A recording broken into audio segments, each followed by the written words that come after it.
National Herald case मामले में दिल्ली की अदालत के ताजा फैसले के बाद सियासी हलचल तेज हो गई है। कोर्ट ने ईडी की चार्जशीट पर संज्ञान लेने से इनकार कर दिया है। कांग्रेस की पूर्व राष्ट्रीय अध्यक्ष सोनिया गांधी और नेता प्रतिपक्ष राहुल गांधी को राहत मिलने के बाद देश की राजनीति में उबाल आ गया है। इस फैसले को केंद्र सरकार की राजनीतिक प्रतिशोध की राजनीति पर करारा तमाचा बताते हुए कांग्रेस अब पूरी तरह आक्रामक रूप में नजर आ रही है।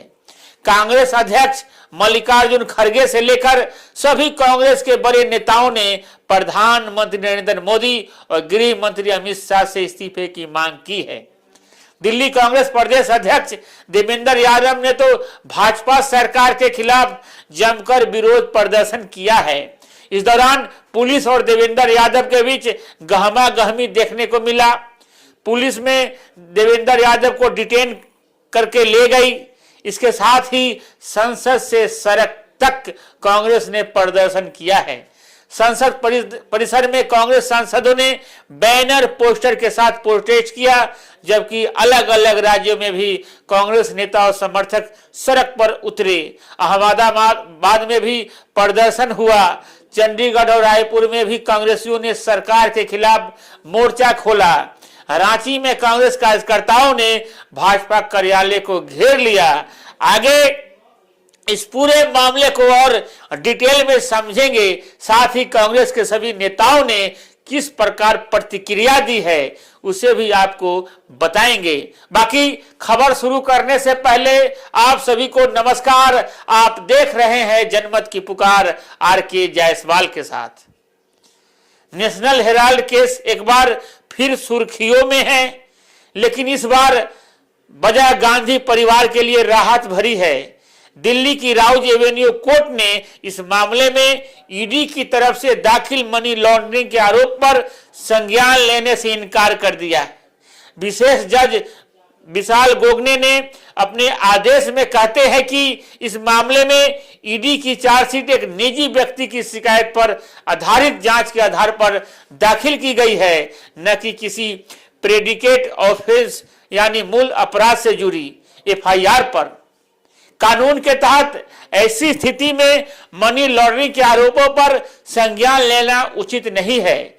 इस फैसले के बाद कांग्रेस लगातार अपनी जीत बता रही है और भाजपा सरकार को घेर रही है। कांग्रेस अध्यक्ष मल्लिकार्जुन खड़गे कहते हैं कि ये राजनीतिक प्रतिशोध का मामला है। जांच एजेंसियों का दुरुपयोग किया जा रहा है और गांधी परिवार को सताया जा रहा है। ईडी का दुरुपयोग कर कई सांसदों विधायकों को अपने पाले में कर कई राज्यों में सरकार बनाई गई।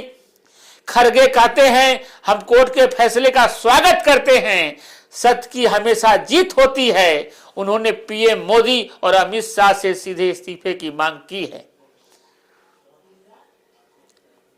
वहीं कांग्रेस राज्यसभा सांसद अभिषेक मनु सिंघवी कहते हैं कि केस में सत्ता के दबाव पर संविधान का अंतिम प्रभाव पड़ा है।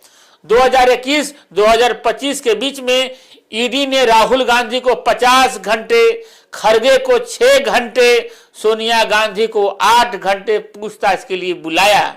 ये 2024 में सुब्रमण्यम स्वामी की शिकायत से शुरू हुआ। उन्होंने सीबीआई ईडी को सब लिखा था। अभिषेक मनु सिंघवी आगे कहते हैं, इस मामले में कोई नींव नहीं थी, फिर भी राजनीतिक आरोपों से इमारत खड़ी की गई। कल अदालत ने कानून की प्रक्रिया और अनुच्छेद न्याय और संविधान की आत्मा है। बिना कानूनी नींव के खड़ा किया मुकदमा कोर्ट में अपने आप गिर गया। कांग्रेस सांसदों ने संसद के मकर द्वार के निकट प्रदर्शन भी किया। उन्होंने एक बड़ा बैनर ले रखा था जिस पर सत्यमेव जयते लिखा हुआ था। उन्होंने प्रधानमंत्री माफी मांगो और प्रधानमंत्री इस्तीफा दो के नारे लगाए। वहीं आज दिल्ली कांग्रेस प्रदेश अध्यक्ष देवेंद्र यादव के नेतृत्व में कार्यकर्ताओं ने भाजपा मुख्यालय पर जोरदार प्रदर्शन किया। प्रदर्शन के दौरान पुलिस ने देवेंद्र यादव और अलका लांबा सहित कई वरिष्ठ नेताओं को हिरासत में लिया। देवेंद्र यादव सत्य की जीत बताते हुए कहते हैं कि कोर्ट के फैसले ने मोदी सरकार की बदले की राजनीति और सरकारी संस्थानों के दुरुपयोग को बेनकाब कर दिया है।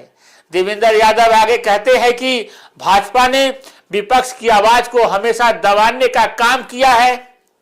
नेशनल हेराल्ड के झूठे में ईडी मामला दर्ज में कोई अभियोजन नहीं बनता था, इसलिए इसे कोर्ट ने खारिज करके भाजपा को करारा जवाब मिला है। हम लगातार भाजपा पर जो आरोप लगा रहे थे वो कोर्ट ने अपने आदेश में साबित कर दिया है।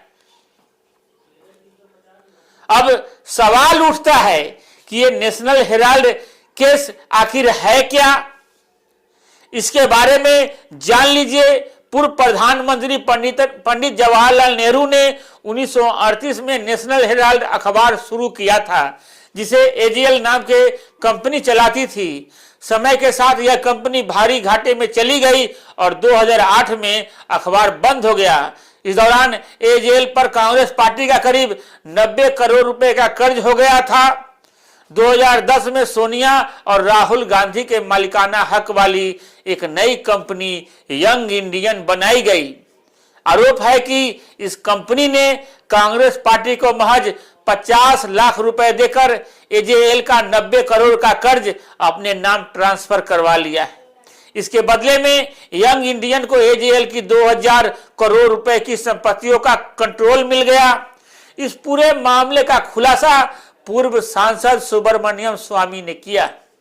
उन्होंने अदालत में शिकायत की कि गांधी परिवार ने राजनीतिक फंड और पद का दुरुपयोग कर धोखाधड़ी से कीमती सरकारी जमीनों पर कब्जा किया है। इसी शिकायत के बाद ईडी और अदालतों ने इस पर जांच शुरू की, जो आज भी चर्चा का विषय बनी हुई है। आखिर तक वीडियो देखने के लिए बहुत बहुत धन्यवाद। मिलते हैं किसी और नई खबरों के साथ। अगर आपने हमारा अभी तक चैनल सब्सक्राइब नहीं किया है तो कृपया चैनल सब्सक्राइब कर लें, लाइक करें, शेयर करें, कमेंट करें। तो मिलते हैं फिर किसी और खबरों के साथ।